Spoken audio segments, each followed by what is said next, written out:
and wonder why I've stayed in here just to watch you. Nasa ko pong ikulong po sa banyo dati nung bata ako.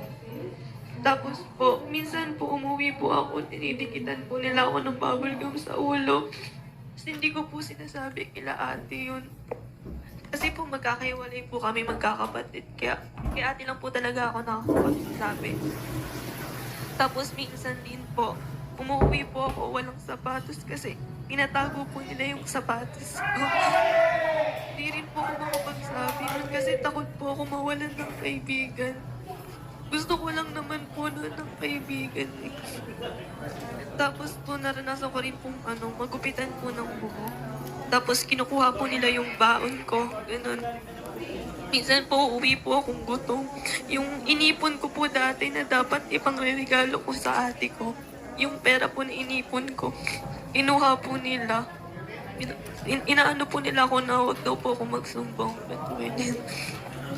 Okay, na ginawa ni Shelin para sa inyo, para sa family nyo, and yung mga linya Ano po sir, nung lockdown po, kahit maliit pa po siya, yung time na po yun, nawalan po ako ng trabaho, pati yung asawa ko po. Tapos, nung umaga, tulog pa kami. Tapos, pagising ko, biglang nawala si Shelin. Tapos, nung mga ilang minuto, naririnig ko na lang po sa labas, naglalako po siya ng mga almusal. Saan niya kinuha yung mga almusal? Sa kapitbahay po namin. Ay, no. Opo, kasi Parang nakikibenta siya. opo, kasi yung bata po dati, hindi nila sinasaway kung nakakalabas. Pag matanda po, hindi kami pwede makalabas. Ganun po. Tapos nung pagdating naman ng hapon, nagulat na naman po ako, biglang nawala. Ano po, po siya, nagbabasura bahay-bahay po. Tapos pagdating niya po, may dala siyang bigas at saka ulam. Paano, ba't mo naman naisip yun? Kasi sir, ang dami ko po kasing kaibigan dati. Siyempre, ang hirap po ng buhay nun.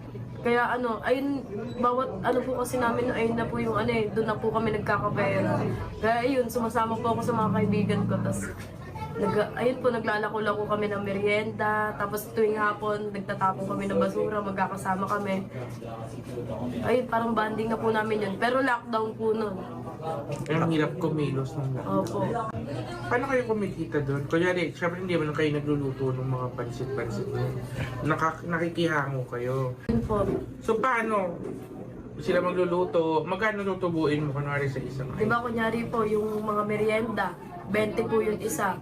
Tapos parang sa isang